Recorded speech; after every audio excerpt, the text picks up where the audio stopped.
That's lovely. Thank you very much, Mr. Chairman. We are now live. Thank you, Kate. Good evening, everyone. Good evening, anyone who's watching it online, to the Employment Committee of Surrey Heath Borough Council. So, to the agenda. Apologies for absence. Have I seen Rachel? Yes, thank you, Chairman. I haven't received any apologies for absence.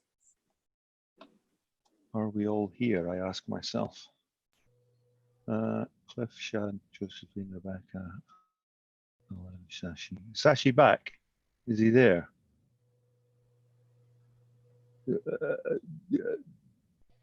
There's lots of. Oh, hi, Sashi. Yeah, you're Kate now. All of a sudden, that was quite clever. But, Graham, Victoria, cool. We are all here, right? Okay. Minutes. Well, actually, these are Rodney's minutes. But are we happy that the minutes are a true reflection of the meeting held on the 26th of March 2020? Thumbs up will do. Now, who signs them, Rachel? Has that got to be signed by Rodney, who was chair, or me? Thank you, Chairman. It will be you. So if you can just sign them when you're next in the office, that would be great. Okay, cool. Declarations of interest. Please wave at this. Graham Tapper. Off you go, sir. Thank you, Chair. I'd just like it noted for the minutes, if I may, that many of the items that are to be discussed tonight were discussed by the Joint Staff Consultation Group, of which I am also a member, and so I will have discussed those items as part of that committee, and will have cast my vote appropriately at that time as well. I will, however, be open-minded to listen to any comments by any of the councillors members of this committee tonight, and we'll take those comments into consideration whether I vote in favour or against tonight as well. Okay, thank you. Sharon? Absolutely, the same applies as Graham. Thank you. Rebecca? Same applies to me, please. Victoria? Yeah, me too. It's like we don't have enough people, or there's just sort of 3 or 4 of you are really busy. Okay, good. Thank you very much. Noted. I think, you know, at the end of the day, that the council is well aware of that, so there can't be anything other than a noted interest. In fact, I don't even know that we even need to note that, do we, Gavin? Can we not do that in the future? We know that people are members of both joint staff and this, so it's not an interest which needs to be noted. It's a fact. Gavin. No, yeah, I'm happy with that. So we don't need to do that every single time we have an employment committee going forward. Yep. No, you don't need to specifically note it. No. Okay, good. Thank you. Okay, agenda item 4, data security breach management policy and procedure. So there was an update sent out to this. Oddly enough, I've had an issue. I cannot read the updated information pack in the mod gov. I've got no idea why. I've refreshed it and done all the other things are good. So I've actually ran into the office, and Rachel, thank you very much for having a spare copy of everything just behind your desk. They're now on my desk, along with the draft one that I had. But there's an update to agenda item 4, where Mrs. Livingston's team has kindly outlined just what the changes to the policy were. Otherwise, you kind of read the policy not really knowing what's gone on. So you can now see those changes in a little bit more detail. Has anyone got any questions either on the changes that are being suggested to the policy or any other parts of the policy itself?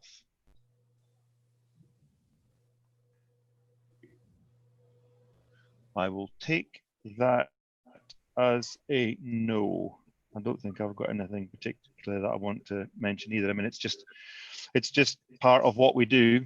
I guess annually we update these things to make sure we're in line with the various new legislation that comes out. So if that is the case, can we have a vote to confirm that we, oh gosh, let me actually read what the paper says.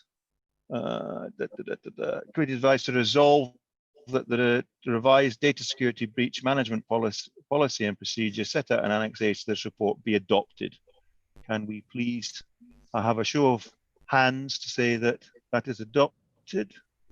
That's looking. Councillor Bates. I can't vote because Victoria is the voting member of the committee now, and she has gone temporarily offline. So I don't have a problem with. She's got her thumbs up, which is good. Yeah, that's fine. Well, she is our voting member. Okay, I will take that as unanimous then. Cliff, were your thumbs up there as well? Yeah, thanks. Cool.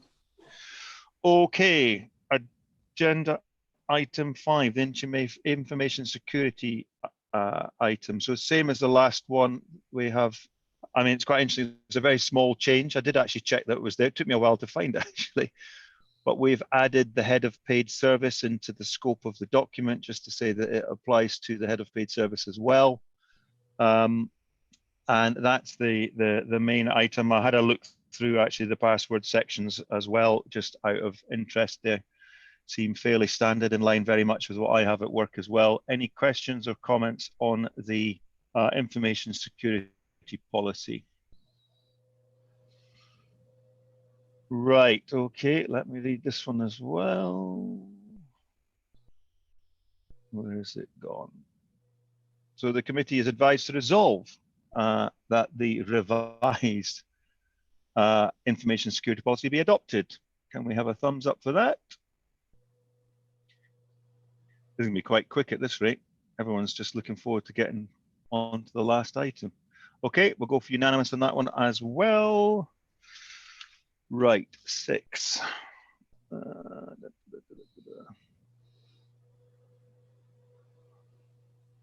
It's a jolly long policy, the information security policy. Okay, the flexi time policy. Let me just get my notes out.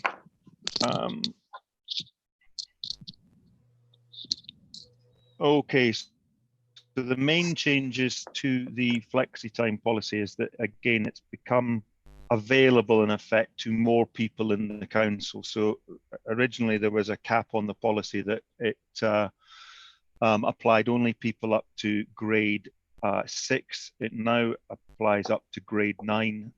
In all honesty, I didn't know what that really meant in layman's terms. A grade 9 in effect is a report to, is a direct report to an executive head. So it basically applies to everyone in the council, excluding the executive head level and above. And it also includes new employees, and with a request from staff reps, really was around managing peak times. So it kind of works two ways, this flexi time policy. When we are in peak times, it's possible to ask employees to work a little longer at any given point in time, and then they get that time back in lieu. And it equally obviously works for the employees too. So I think it's a good policy. It's something that we were quite pleased to introduce relatively recently. It's not something we've had forever and a day.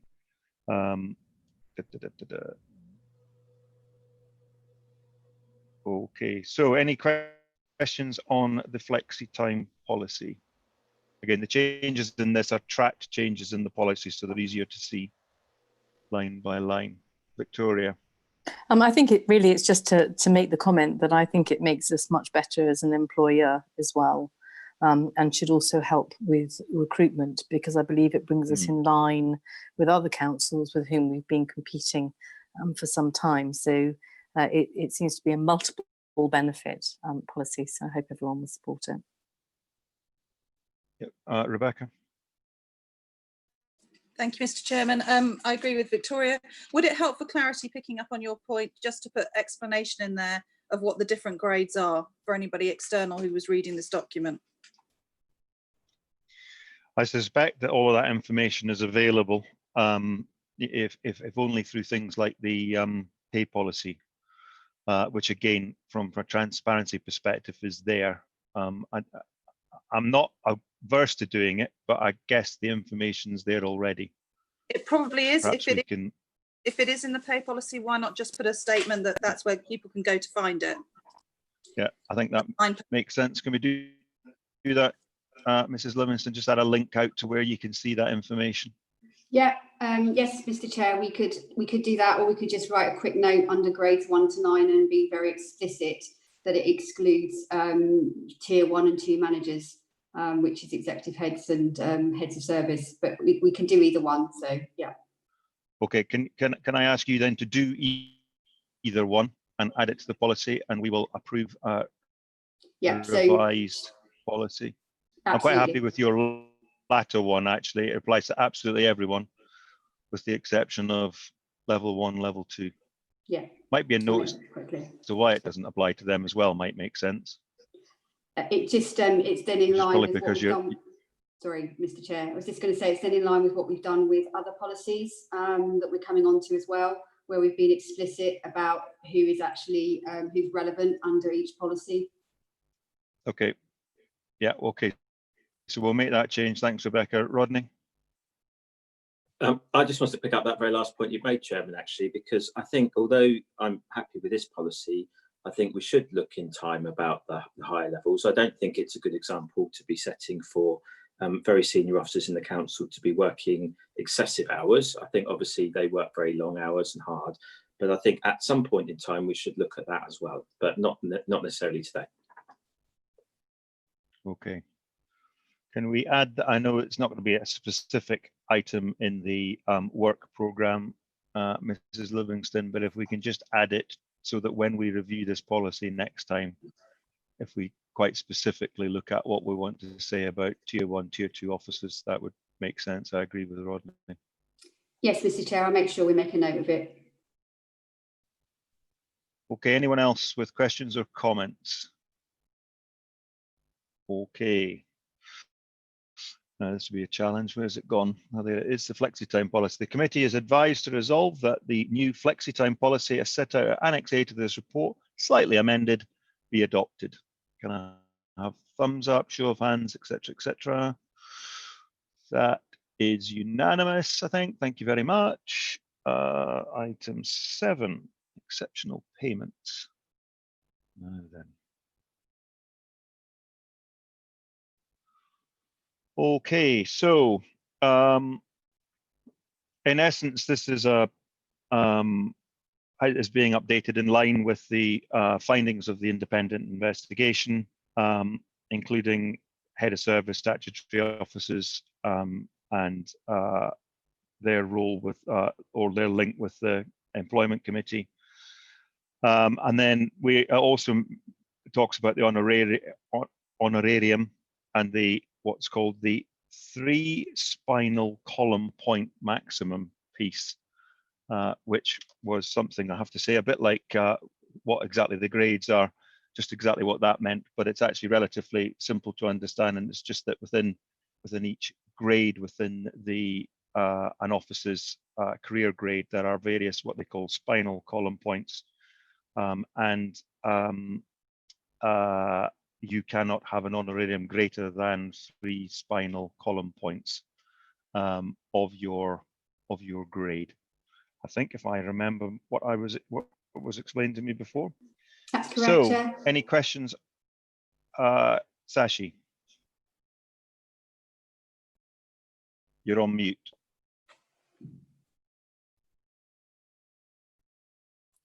Apologies, sorry. Honoraria, I have a general overarching problem with that, because it seems to be a catch-all. So we have been prescriptive in the last 2. All of a sudden, we come up with a word honoraria to say, which if something doesn't fall into the first 2, here you are, you can now do what you want. Not you can do what you want. There is an escape route to give funds as one would wish. I'm not saying they would, but it is a catch-all we are leaving ourselves open for going forward. So it's something which we need to, if people think that is an essential part of it, I would vote against it anyway on this particular one. But overall, I think we should reconsider putting that into this policy. So I don't understand what do you want to have? I would like that out of this policy? whole policy document on this particular one, that it should not be part of it, because it is a catch-all. If you miss the first two, here you are, there's a third way to pay someone. And I don't think that should be included. I personally believe it should be taken out. Okay, Mr. Chair, sorry, I was going to just, Mr. Chair, Louise, are you okay if I come in? Please. The honorarium, there are quite specifics around each of these policies.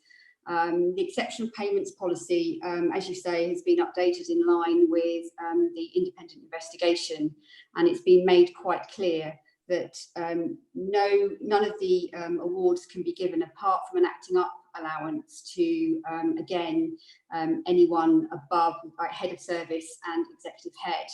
With regard to the actual honorarium, this is used quite rarely, and there are very clear signing off points on this, and it is only given if someone can demonstrate they've done something over and above their normal day-to-day work. I'm not sort of, you know, I'm just saying that's the reason it's there. It's not something that we use on a regular basis. It's used quite infrequently, but it is just a way of obviously rewarding somebody for completing a project. But again, that has to be set out quite clearly in a document, a business case raised with regards to why that they've received that, and then that signed off appropriately. If that just gives a little bit more background, I appreciate it. That's all I intended to do. Yeah, I mean, I think that where I'm coming at it from is just to make sure that it is that any payments that can be made have got sufficient governance and sign off around it. And I think it's quite clear from the wording in the document that it is. So it's for, tough to say that someone who is below head of service level is a junior member of staff, but it's not the most senior, and that has to be signed off by line management, HR and finance. I think that is sufficient of a trinity of approvers that that we're not going to be giving money out willy-nilly, and I'm happy that the honoraria piece remains where it is. Councillor McLafferty. Thanks, Chair. Yeah, I was just going to back that up. The page 68, I think, gives reasons for awarding and the justification, and those are pretty specific, and I can see why it's not given out very much. The only reason I would wish to keep it in is picking up on Councillor Wheeler's point about the flexi time, etc. The management today need as many tools as possible at their disposal to not only recruit staff, but to retain the ones we have. And if this is a tool that they have that they use, even if they use it sparingly, if someone achieves those reasons for awarding and that justification, and it's a way of positively saying thank you, then I think it's a good tool, and the management should be allowed to keep it in. Deputy Chair, sir. Thank you, sir. I agree. Actually, I think if you're running a business, which I do, you have to be able to reward people for exceptional service, effort, call it what you will. I think there are enough controls in how it's paid, but you have to have the flexibility to do that. Otherwise, you demotivate people. That's all I would say. Okay. Any more comments on the exceptional payment policy? No. Okay. So, find the words again. I imagine it simply says.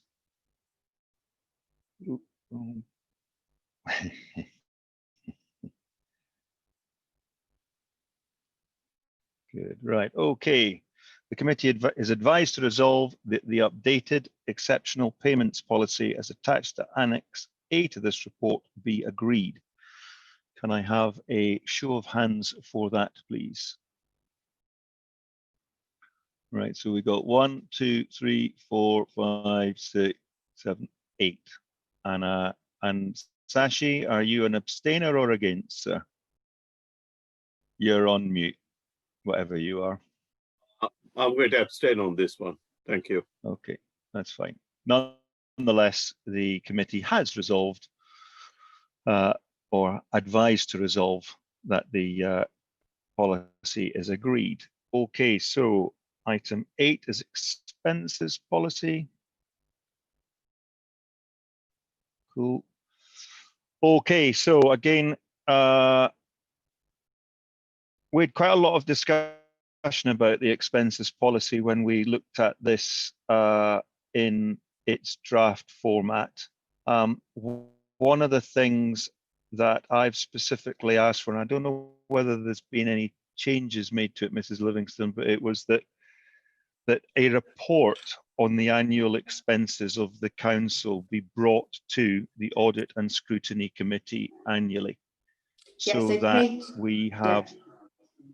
Well, sorry, page is 76. Yeah, page 76. Right. You should see it in a slightly different colour. Under the red, there has been a sentence added to that effect. Right, as I say, for some reason or not, I cannot access the updated documents. So it reads I didn't take the. Well, it reads, the Audit and Standards Committee will receive an annual report for details of expenses claimed by senior management tier 1 and 2 officers. Excellent. Okay, any other comments or questions on this policy? As I say, we had a number and discussed it heartily. Councillor Betton and I, Councillor Betton. Thank you, Mr. Chairman. We did have a good discussion. I think we went through it. I just had a thought afterwards when we were talking about hotel expenses. Yep. And having stayed in London hotels at last minute, although it may not be very often that the council staff would need to do that, I think we need to have some flexibility.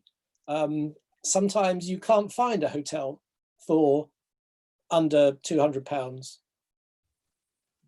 which is the amount that's specified in the policy. What I did think about later once we'd gone off our own ways was maybe could we consider having an allowance that you can go up to. You can go over that if you wish to pay the difference. I'm just throwing that in as an idea, as a thought. I'm not saying we must do this, but I think it might solve a lot of potential problems. I'm saying I saw what your suggestion was, and in all honesty, I'm not a fan. I don't think I think we should claim for the expenses that we incur, not be paid something which can then be, people can, benefit from. I think the likelihood of officers needing to make very, very last minute hotel room bookings in London, to me, doesn't seem like something that's going to happen very often, almost if at all. Officers tend to go to London because they know they're going to normally to a meeting or an event with an agreed agenda advertised months in advance. So anyway, Mrs. Livingston.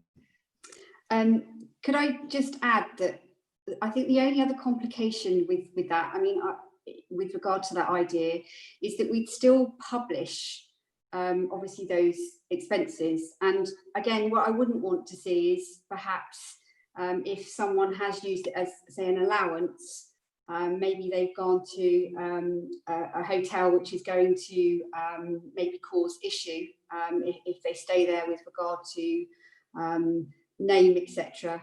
So again, I just think it would probably be beneficial that we keep within a limit, and we have said that in exceptional circumstances and with justification that we'd obviously look at signing that off on a case-by-case situation. Okay, that's fair enough. I just, wanted to throw it as I've worked for companies that have had both schemes, and there are benefits and downsides on either. So I appreciate your point, Mr. Chair.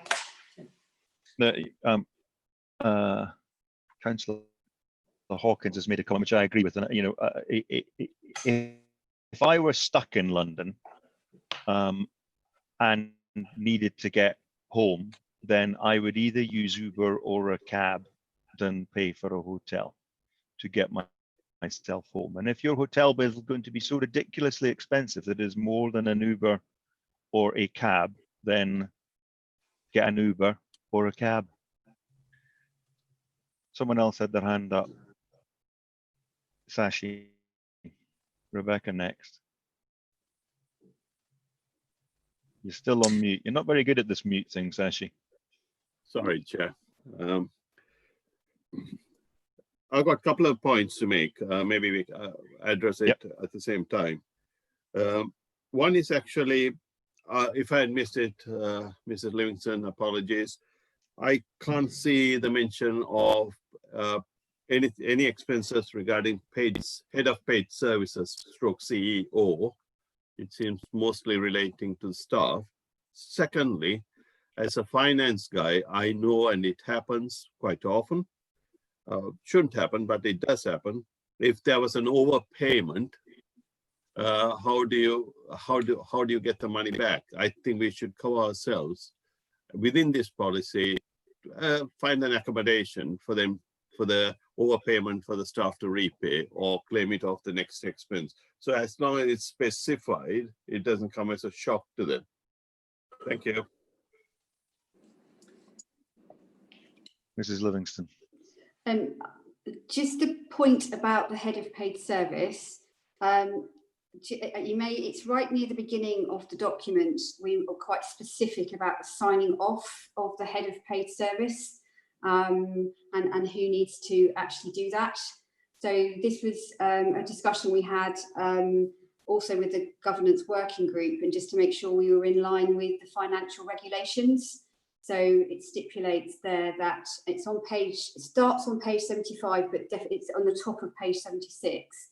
It's quite specific that it's the section 151 officer that needs to sign that off, and then in their absence, the executive head of transformation. And again, that's in line. So does that cover the specifics, Councillor Malvagnam, regarding the head of paid service? Yes, it does kind of covers it, but in reality, are we asking the head of paid services stroke CEO, he or she gets the same amount as other staff? If that's the case, I'm delighted. Yeah, we don't want that sort of added on later on as a document, in the document rather. I can make a very, sorry, Mr. Chair, just to say that if you would like me to add a more specific sentence, just being very clear that this expenses policy is to cover all staff within the council, then we can just add a sentence just to make sure that that's very clear. It wouldn't hurt to do that, and maybe under scope or something. This was the paragraph that led to the request for the annual report to audit and scrutiny, because at the end of the day, the head of paid services approvers are two of the head of paid services direct reports, and that perhaps is where we went wrong in the past. But this time round, we will have that scrutinizable by councillors, and we will see on an annual basis whether or not we feel that the expenses proved by the direct reports to the head of paid service were reasonable or not. Rodney. I think this is a terrible idea, if I'm honest. So apologies, I wasn't aware until this had actually been, you highlighted it earlier, that this had gone in. I don't recall it being discussed at joint staff, which I was at. But so apologies if I did miss that. I think all that basically happened here is that tier 1 and tier 2 officers will not put in any expenses, even though they'd be perfectly entitled to and they should put them in. I think when we're referring to the report that we're all extremely rightly sensitive about and raised the number of issues, I don't recall in that report anything that suggested that we do this. There was nothing in there that said that we should do an annual report to the Audit and Standards Committee about expenses claimed by senior management. I think if we want to have scrutiny of councillors, I think there is an easy way to do that. And I think the way I would suggest is one of two ways. One is either via the Employment Committee, which is ultimately the committee which does actually look at employment matters of senior officers, or secondly, that in fact the leader receives the annual report of expenses claimed by senior management, because ultimately the leader is the one doing, for example, the appraisal of the head of paid service. And possibly there could be something with group leaders on that. But I don't agree with this particular idea. And I think in my view, it's a step too far. I've not come across it in any other local government. And I say, I know why we are looking at it and being sensitive around it, but I think this is a step too far. And I think we could end up with also some quite sensitive mileage matters, for example. Every single mileage claim would then be up and all this sort of thing.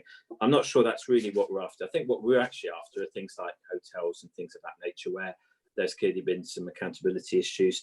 And we as a council have taken firm action about that now. So I would just, while I'm talking, the other point that's been added in, I think, from joint staff is putting a figure of £200 in accommodation. All I would say about that is that I do agree there should be a figure, so I am more with Cliff on this one, but I do think the £200 is very much the maximum for London prices, and that actually that is very comfortable, if I could put it, for hotels that are not in the London area. We do specify the type of hotels that we're talking about, travel lodge, ibis, etc. I won't promote every hotel in that category, but I think we'd be looking at under £100 as being the norm, and not up to 200. That would be exceptional and London only, really. So, so I don't have a vote in this committee now, but I would be very much opposed to the idea that every expense of tier 1 and tier 2 officers goes to Audit and Standards Committee, which is and then scrutinising something which actually is perfectly valid. Sorry, don't disagree.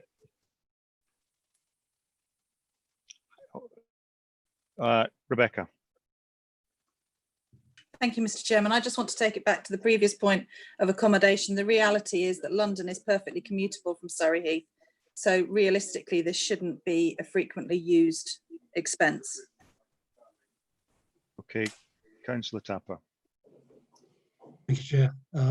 Yes, I in my experience back in the days when I was working in commerce, which is now long ago than I've certainly realised, even then, getting a halfway decent hotel room in places like Edinburgh and Manchester could easily run to £200, and that's even talking about things like Premier Inns and that sort of thing.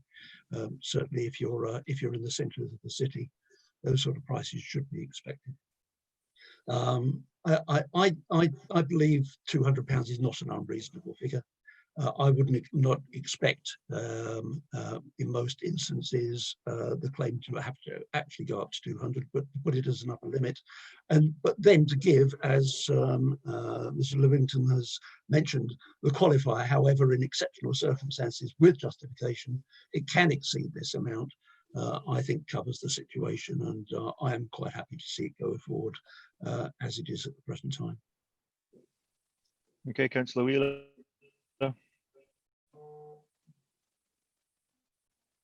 It's because I'm across two devices, one with picture, one with sound. It's very confusing. So I think maybe what we ought to say then is that those matters should come to the other committee if they are above or exceptional. So therefore, we have to trust the officers, and therefore if they just come forward if they are outside the parameters of the guidelines within the document. I think we should have an inner London and an outer London rate potentially, and maybe that could be looked into and can come back. Things tend to be more expensive if you book them last minute. I think it's highly unlikely that anybody would be travelling last minute. I'm afraid don't agree with Councillor Jennings Evans in that I don't think it's acceptable that if an officer has attended a meeting, and sometimes they are function meetings that do go on late, to expect them to get back, particularly as a number of our staff don't live in a readily commutable area. I'm not sure what time the last train is back to Camberley. But my gut feeling is that it's not likely to be that late, and it's not a journey that I feel that I would feel safe as a single woman making on my own anyway. So I think we need to trust officers to have sufficient judgment to make the correct call in the majority of cases, and we've got a coverall in there that if it is outside of normal practice, it is signed off by the scrutiny committee, I think it was that you said. And if it isn't, then it just goes through the normal process. Everything's there in the accounts. We can interrogate it anytime we like. So that would be my proposal. Okay. So I think we've got a couple of things we need to think about then from what's come out from that. The issue is that everything isn't scrutinizable in the accounts, and that's exactly the problem that we had with the previous chief executive's expenses. They were not scrutinizable by anyone, and quite explicitly not scrutinizable by anyone. So I think we're making a step in the right direction. I would quite like to discuss Rodney's concern, because he normally has good grounds for his comments. And do we think that what we have currently got agreed and added to the report is that the report coming to the Audit and Scrutiny Committee is an over-the-top action, and that giving that responsibility to the leader, which I have to say I'd be happy with, is what I was expecting to see in here. I didn't want to see that this would go back to the head of paid service asking their direct reports to approve their expenses. At the end of the day, as Rodney said, the head of paid services line manager is the leader of the council. And I would have thought that therefore the head of paid services expenses would be approved by the leader. So I would be more than happy to see that change. And much as I would quite like to have scrutinized the expenses of senior officers, I take Rodney's point. If that leads to a point where senior officers don't want to put expense claims in, then that is not, again, if we come back to that, some of these policies are here to help us try and attract staff. We're doing something which makes us very different to everyone else and much worse than everyone else. That's not a good thing. So I don't know if anybody wants to comment on what I've just said. Otherwise, I would suggest that we make that change, and the head of paid service must be authorised by. I'm quite happy that that it's still the executive head of finance, but it's the executive head of finance and the leader. Mrs. Livingston first, if you don't mind. Can I just ask the monitoring officer, just regards that item with regard to the leader signing off expenses?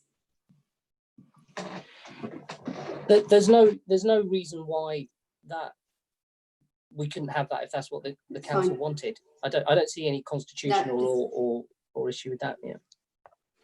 I just wanted to double check. Okay, thanks. Councillor Tapper. Thank you. Yes. Yes. The situation that we had with previous CEO was specifically the relationship that the CEO had with the then leader of the council, And that is predominantly why we got ourselves in the situation that we found ourselves. If it requires 2 people to sign off, the leader and another officer, and as your suggestion, I'm happy that that be the officer, then I think that is a more satisfactory situation. But if it was just to be 1 person, then I would have to vote against that. Happy that it's more. Councillor Mrs. Hawkins. Thank you, Mr. Chairman. I entirely agree with that, because I think if we're not careful, we're going to go completely over the top. And I think having to be approved by 2 people makes a lot more sense. But we've got to be careful not to. We need to be safe, but to go completely over the top, I think is bonkers. I also think on the hotel situation, I would have thought that if an officer was going to a meeting in London or elsewhere, then they would have an idea whether they would need to stay overnight. And I think booking in advance, which I think Councillor Wheeler said, then surely you can get a much better rate. I would have thought so. Generally, you can get a better rate than just sort of turning up and saying, "Can I have a room?" But that's just that's my view of that. Anyway, I'm happy to support you on that. Thank you. Thank you, Leader. Just to say that if the committee wants me to be one of the 2 signatories to the Chief Exec's expenses, I'm happy to do that. Okay.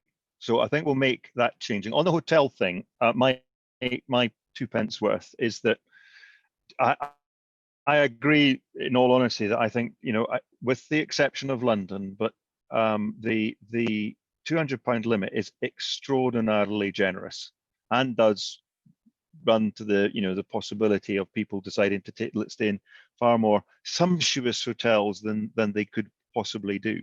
It is worth of note that despite, without, you know, blowing my own trumpet, as a relatively senior employee of BT, I'm expected to stay in a hotel in London for less than £100 a night. That's just the deal. The most expensive hotel I've stayed in was in Hawaii. I'm just saying I went to Hawaii. It cost £200. I was in the cheapest hotel in the whole of Hawaii. Went for breakfast in the morning, was given a plastic plate. But, sorry, my point, other than to tell you, did I mention I was in Hawaii, is that I think for today, I'm okay with the wording that we have in there. I just think, again, if we can, that when we come to review this in the future, the way that BT does it, they have believe it or not, we've got a cap rate for every single city in the UK and very many of them around the world. Now, we probably don't need the around the world ones. And I don't know whether we need to go to that level, but I think a little bit more, if we can take in terms of the policy writers, the idea that we think £200 is a bit generous and we need some way of tightening that up, then that might be something we look to do in the future. Mrs. Livingston and then Rebecca. Mr. Chair, just to sort of say that was a new value that was actually added. And just for benchmarking sakes, we were asked to put a value in. However, when we looked around at other Surrey authorities, no one else actually specifies a figure. And it's whether or not a figure is the right thing to have. But I appreciate it's difficult because obviously with no figure, then you've got no benchmark at all. But I just wanted to mention that we had looked into that in quite some detail. Okay. Councillor Jennings-Evans. Thank you, Councillor Dugan. So I just wanted to clarify my previous point in the fact that it's only valid, the commutability, if you can find a hotel, if you can't find a hotel for less than £200. And it doesn't have to be commutable by train. It could be, as previously said, by private taxi transfer or by Uber, as long as it's cheaper than the hotel cost. Yeah, agreed. Okay, so Councillor Malvaganam. Thank you, Chair. Not to nitpick, I mean, we shouldn't forget, although it's a minor item, the overpayment, I think that somehow that should be incorporated into policy. I know it is a minor item, but it's an important one, so there's no confusion for people concerned. Okay, Mrs. Livingston. This is a completely separate point, but I do need to raise it. On 5.3.1, you will notice in red in brackets there's a star about reviewing wording on claims made outside of normal working days and hours, e.g. weekend and bank holidays. The reason I just bring this to your attention is because we needed to do some research, and that was with HMRC, and we just needed to check some wording.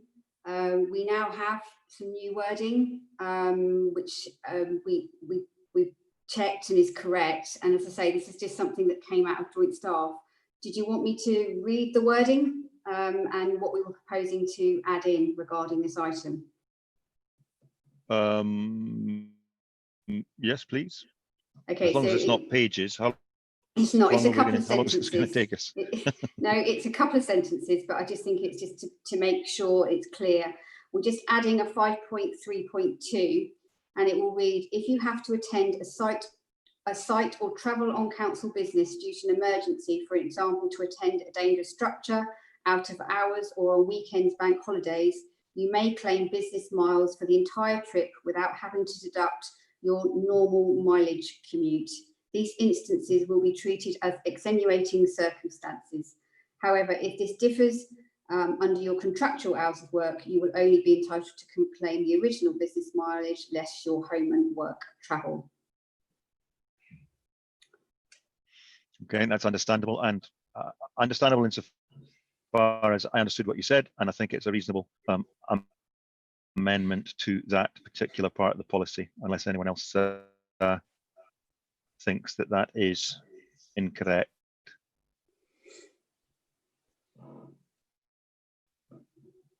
Okay, so if there are no more questions, I believe we're going to be asked to resolve that this agenda be agreed.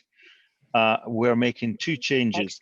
Sorry, leader, Mr. Chair, Rodney Bates has his hand raised. Councillor Bates, I apologise. Councillor Bates. Sorry, Chairman. I just wanted to, you may have been covering this, in which case apologies for jumping the gun, but I just wanted to check whether the committee was still comfortable with this idea of the annual report to audit and standards. I'm personally not.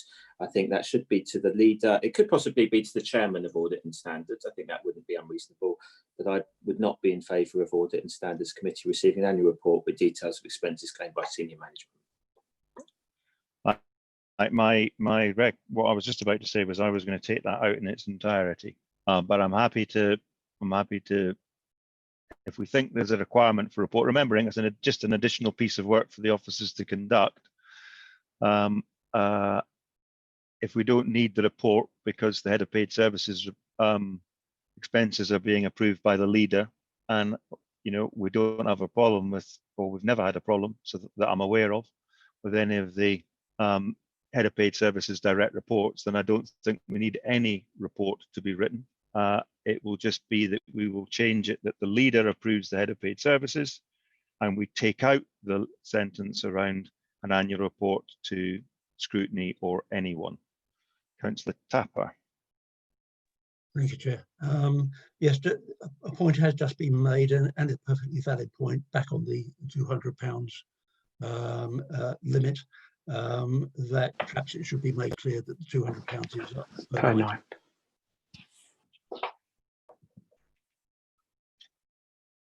I've lost that paragraph, but if that's a sensible, yeah, if that's a sensible, then I've got it now. Yeah, I think we can add those words. Councillor Malvagan. Thank you, Chair. I think the expenses are generally declared, because if you look at the annual statement and on our website at the year end, all the actually it's councillors' expenses which are put up there. Sorry, it's wrong of me. So my apologies for trying to bring that up. Councillor Jennings Evans. I'm fine, Mr. Chairman. Mr. Tapper raised my point. I just wanted to make it clear that the £200 was a nightly rate. Okay. Right. Okay. We'll try again. So sorry, Mr. Chair, Councillor Alloway has his hand raised. He was off camera, so I didn't know you could see him. Councillor Alloway, nice to have you. I've been looking at G all evening, but Nice to have you join us, sir. It's infinitely better than looking at me, I can tell you. Just a quick question, if I may, Chairman. Just need to understand what the thinking is behind paying 45 pence a mile for an electric car mileage rate. Whoa. Can't even say that I remember seeing that. Mrs. Livingston, if I may. Mrs. Livingston doesn't Yeah, I'm remember here. seeing Sorry, that. I'm just quickly looking. Sorry. Where is it, Graham? What page? It's on page 80. 5.6. Page 80, 5.6. Get there. All right, here we are. Yeah.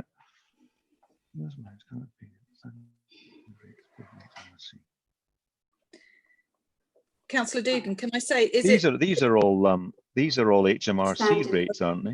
standard Yeah. HMRC? Yeah.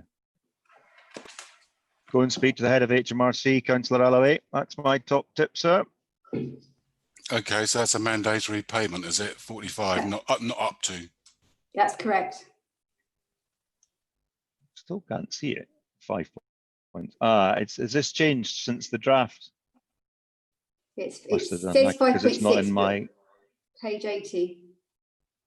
Right, okay, I think I'm on very different pages to many of you, but anyway, that's by the by. But yeah, I'm guessing it's standard HMRC guidance. Okay, I've just had that confirmed, Chair. Cool. Right. Kate, anyone else wanting to say anything to me, or can I get round to my trying to close this paper off? You may carry on, Mr. Chairman. Thank you. Marvelous. So we're going to agree this policy with the changes that the leader will, in line with the section 151 officer, approve the head of paid services expenses. We will remove the sentence completely about the necessity for an annual report, and there will not be one produced.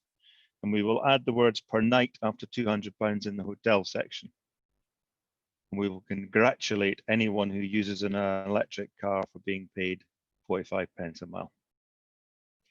Okay, so can I have a vote, please, to agree that policy? Hurrah! I think that is unanimous. Thank you very much. Right, 9, the annual pay settlement procedure. Oh, dear. Could I have a word before we move on?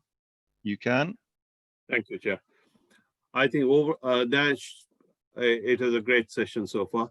It's just that I want to add something to this entire conversation, because going forward, the working patterns of all employees are going to change. Most of them will be working from home. So I think Mrs. Livingston and her team need to look at that separately, so it becomes part of the policy as a separate item, because working from home could be the norm. We don't know yet, but could be the norm going forward. Thank you. Okay. Mr. Chair? Yeah. I just can answer that. Just to say, Councillor Mountbatten, absolutely. And where it's applicable, we are actually adding in where we can have virtual meetings rather than travelling and hence even claiming expenses. We would rather do that. And obviously with our climate change as well, that's also in line with obviously our green policy as well. So we will obviously ensure that as we go forward, all of those types of policies are updated. And I do believe, I don't know if one of my team can just put their thumb up, that we actually added a paragraph into this particular policy about virtual meetings and expenses. I can't remember if that got discussed at joint staff. I don't know if I could just ask one of my managers just to confirm that. Just to add that something, sorry, Chair, could I make a statement? Thank you. I think we should consider, because if staff are working from home, they are using their resources, like they pay for the additional, they have to pay for faster broadband and additional electricity, and they're using part of their house, so on and so forth. I think council should consider that as part of the expenses to provide them, So it encourages them to work from home rather than traveling into the office. It's something for Mrs. Livingston and her team to take away and come back. I'm a contracted home worker for BT. I am sitting in the place of work that BT pays me to work from. They pay me the princely sum of £26 a quarter for the costs I incur to do so. I'm happy that we bring in such a similar policy. I'll be very keen on the number. Mrs. Livingston. Mr. Chair, sorry. So there is something about home working in 5.3 on page 77. But at the moment, we would need to look at our contracts, because currently with our contracts, we actually state majority of the time that the place of work, as you say, is Surrey Heath House. So we just need to pick that up when we're looking at that. But we are looking at all policies as a result of COVID-19 and the pandemic, and want to ensure those are updated correctly. I don't want to go backwards. We've agreed this policy, and I want to move on to the annual pay settlement procedure, and equally haven't got out of COVID. We haven't made any decisions as to what we're going to do, and we will consider those the next time round. But thank you for bringing the idea. £26 though, just remember that number. If I get any more, I'll let you know. Okay, so annual pay settle. Oh, we need to get a move on. Manchester United are about to play Aston Villa. Okay, so the annual pay settlement procedure. Now, this is just the procedure. We have already agreed the annual pay settlement this year.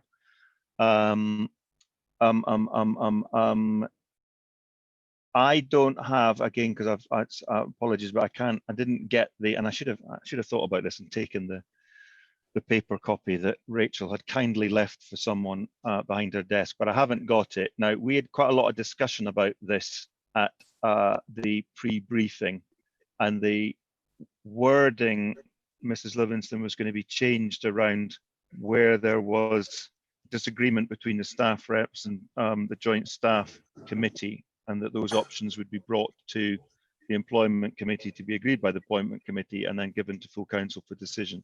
Has that wording changed? Yes, Mr. Chair. So a suggestion has been put in. Again, if you're seeing it on screen, it's purple on mine. It's page 85. There's a title employment committee. There's a small paragraph which was in there, and then the new suggestion, which is above full council, reads, if agreement can't be reached by the joint staff consultative group, then two different recommendations would be put forward to the employment committee, which would decide which recommendation will be recommended to full council, and that should say for adoption rather than adopted. Okay, good. That is in line with what we discussed, Councillor Betton, I think. Okay, so any other questions on the annual pay settlement procedure? Councillor Galliford. Yeah, I'm just, whilst I agree with bringing it towards the employment committee if it can't be resolved, several of us are members of the joint staff working group. So is that a conflict of interest in that case? I mean, what I'm thinking is if we've already said, no, we don't agree at that point, and then we're sitting on the employment committee as well. Monitoring officer. Problem. Well, I don't see it as a conflict of interest if you're just holding the same view. If you've had your view at the joint staff and you've been open about it, and then you're at the employment committee and you're giving your view again being open about it, then you're consistent in your view and just holding your view. I don't necessarily see any issue there. Okay, any other questions or comments? If not, I guess we're asked to agree the, oh, that's interesting. The JSCG is asked to resolve that the appointment committee be advised to. I think we're being advised to agree the annual pay settlement. If we can have a thumbs up on that, that would be good. 1, 2, 3, 4. Councillor Page has slipped off the sofa, but he's managed to get his toe in the air. Oh, he's back.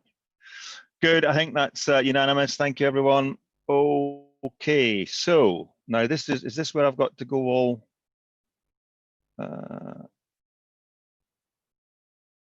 policy statement? No. Why have I not got that in my notes? Okay, so agenda item 10, pay policy statement. I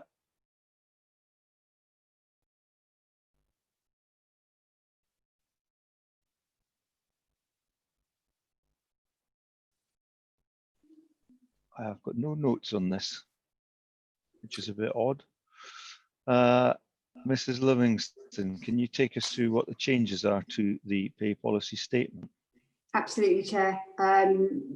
With regard to the pay policy statement, this is something we bring forward every year. With regards to the timing of it, it previously has come forward in January, and it's sort of quite latent with regard to a pay settlement being agreed in the March, and then that policy not coming to this group until that point. So we're now bringing it to the Employment Committee in July. And this is a standard document that we need to complete on an annual basis, which sets out quite clearly what our pay policy is and how that has been played out with regard to committees and council. Also, you will see there are ratios at the bottom of this document as well. Again, these are all things that we have to put in, and it came in as part of the Localism Act. So we present this on an annual basis. So in line with the annual pay settlement that happened in March and was agreed, we now bring forward the new pay scales. And this is where you will see the different grades, which is the appendix at the back of this document on page 97. And as you referred, that's where you will see what we call the spinal column points within each grade. So it's just laying out exactly what that is. And this is published online. Okay, so it's more of a timing thing, but it is updated. And apologies, because we definitely did go through this. I remember it, and I'm sure Councillor Beckton will too. So apologies, I don't know why I didn't write anything down, but I have the memory of a sieve. So without notes, I'm a bit lost. Anyway, as you'll see, it's updated. You'll see the change in the table with the new rates. And as Mrs. Livingston has said, this is one of the things that we need to publish online as a matter of transparency. Any comments or points on the pay policy statement? Councillor Malvaganam.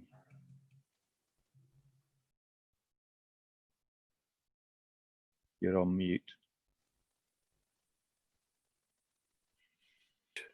90, possibly the leader or the CEO, interim CEO can answer. I thought they're on where it says Head of Investment, Property and Development. I thought that post is now removed and it's under the Section 151 officer.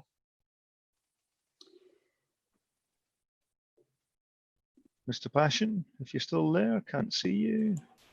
I am here, Chairman. Those posts are still in the establishment. We've got an interim officer covering the Section 151 officer post, but the head of I&D at the moment is vacant. But both those posts are on the establishment. Okay. Anyone else? Kate, am I missing anyone? I've lost Councillor G again. No, you're all clear. Okay, cool. So the committee is advised to recommend to full council that the policy statement for 2021 set out in Annex A to this report be adopted. Can I have a show of hands, please? 1, 2, 3, 4, 5, 6, 7, 8. Ooh. I keep pressing the screen on my laptop and it's not a touch screen. It just gets dirty when I do that. Right, I think that's unanimous. Okay, cool. Thank you. Right, now that's again interesting. So my next agenda item in the draft is agenda item 12, not 11. Is there 11? And if so, what am I missing out on? Oh, I don't believe I've done that. I've got agenda item 12 is the work programme. Am I missing something? Mrs. Livingston. Chair, it's South East Employers, I think. Or is that in the agenda, right the way back to the start in the agenda? Right on the front page, and it's just a verbal update, Chair. Right. I presume that verbal update is coming from you, Mrs. Livingston, because I haven't got one. Yes, Chair. Excellent. This is something, Chair, if you're okay, if we need to continue. We discussed re-entering and using South East Employers, and we looked into the cost of this, and it was something we discussed. The cost of membership is £4,832 plus VAT on an annual basis for the size of council that we are. And it was just, it was something that was discussed several months ago and was brought forward to see whether or not we should rejoin. And as part of that evaluation, we were then having some training, which the Employment Committee went through, I appreciate, several months ago. I think it was the end of February, beginning of March. And through that training, it was going to be decided whether or not we felt we should continue with the membership, because the trainer that came along also gave us a little bit of a brief about what joint staff actually, sorry, not joint staff, apologies, what South East Employers actually give as a service. Yeah. And then as a result of that, it was coming back to this meeting to decide whether or not you felt we should rejoin South East Employers. Okay, and that training was the training was good, but then we paid for that without being a member anyway. It was actually extraordinarily timely and very helpful at the time in terms of some of the things that we were doing, and had to try and ensure that we didn't do any more of it. So that was very good. But I guess it's the question still is, do we think we will get £4,800 of value from the South East Employers? And I think that's what we need an answer to. Leader. Thank you, Chair. I was glad to hear that we were talking about rejoining and not originally.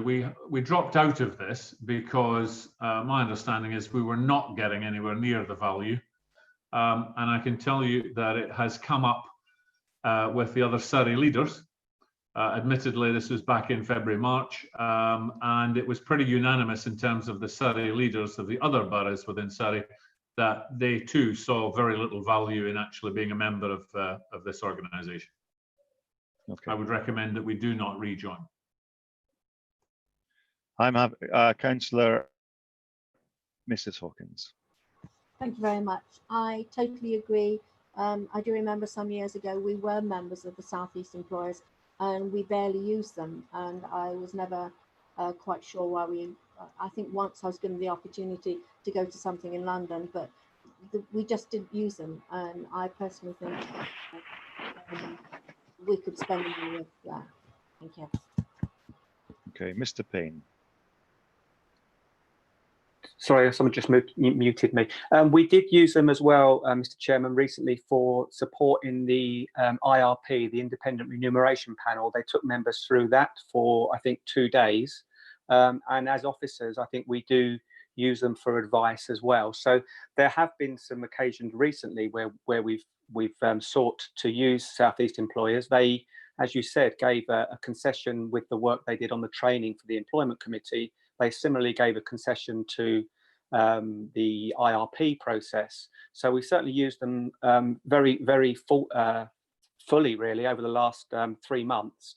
Doesn't mean to say we'll need to lose them quite as frequently going forward, but there is a consideration there as to the fact that they have been very useful in the recent past for us. Okay, but again, the question is, I guess, what we can have all of the stuff that we've used them for in the last couple of months and pay for it. And I guess the only difference is we pay for it at a different rate than we would pay for it if we were members, and that we would still pay, in effect, to call them out and come and deliver training. We'd just pay a slightly better rate. You've got to use them an awful lot if all you're going to do is save 10% off the rate. I am minded at the moment to go with the idea that we don't rejoin. Councillor Bates. I mean, I don't have a fixed view on this, but I do know that in my previous employment as an officer, Southeast employers were used quite a lot in order to advise senior managers. Now, it may be that we, in the relatively recent past, have used alternative sources for that kind of training, or that kind of advice, I should say. But I know that that was useful for senior managers. Whether it's useful for councillors, I'm not going to disagree with what the leader said. I wouldn't know. But in terms of advice to them, to officers, it was helpful. Now, whether it's still helpful for senior officers going forward, or whether we prefer alternative sources along the lines that we've had, I'm open. But that was basically the background to it. Okay, Mrs. Livingston or Mr. Passion, do you wish to comment?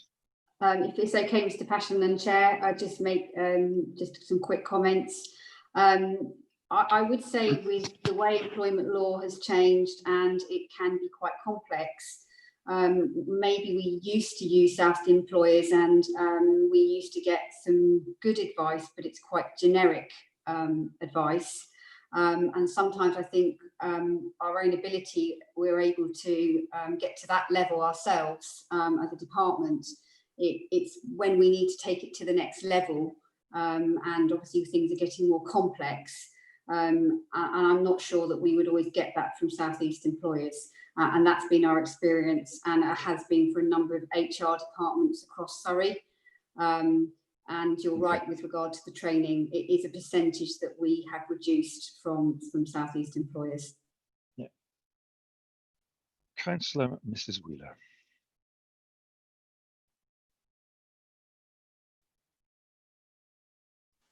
Sorry.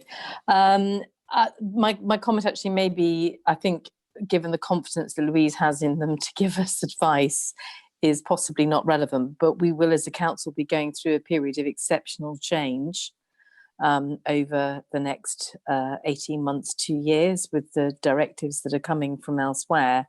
And I don't know whether or not maintaining that membership, while we are looking at merging, demerging, wherever this council ends up being aligned to, may actually be sensible to have them there, and whether or not it's an area that they're likely to be able to, we're likely to be able to pull in expertise from. But I think we need to be guided by Louise as to how relevant their expertise is and how expert their expertise is, as to whether or not it might be a bit benefit when we see what's ahead of us.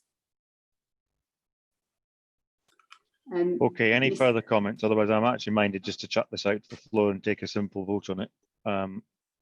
I'm not hearing a particular desire from anyone really to rejoin Southeast employers. So on that basis, I'm going to say we won't, and can we have a show of hands to agree with the fact that we won't? Okay, so I've got 1, 2, 3, 4, 5, 6, 7, 8, myself 9. I think that is carried. Okay, thank you. Thank you for the verbal report, Mrs. Livingston. We will not rejoin Southeast employers. I don't know whether we had or we owe them that formal decision.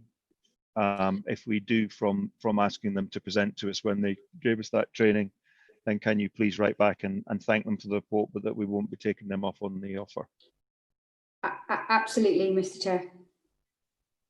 Okay, thank you. Right, work agenda item 12, if I can find it, is the work program.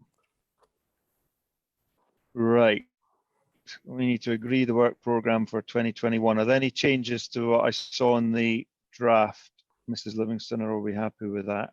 Meetings in October, January and March. No, these are as proposed, Chair. These are in line then also with the Joint Staff Programme. Okay, that makes perfect sense. Any questions or comments, or will we agree the work programme? Show of hands, please. Take that as agreed. Thank you very much. Go back to the beginning. Okay, Kate, keep me real here. What have I got to say? you want me to read out the exclusion of press and public, and then when do you want us to exclude the? If you can read out what you need to read out to close the open shall. part of the meeting, and just let any viewers know that, that's that for the evening, then, and just wait for my clearance, please. Okay, Carry thank you on, very Dan. much. Okay, Thanks, Mr. Chairman. agenda item 13, exclusion of press and public. The committee is advised to resolve that under section 100A, little 4 of the Local Government Act 1972 as amended, the public be excluded from the meeting for the following items of business on the ground that they involve the likely disclosure of exempt information as defined in the paragraphs of part 1 of schedule 12A of the Act as set out below. Show of hands on that. That is agreed. Thank you to anyone who has been listening online. Thank you for your interest. And just so that we're clear, the meeting will not become public again. So that is the end of the show for the evening. Thank you.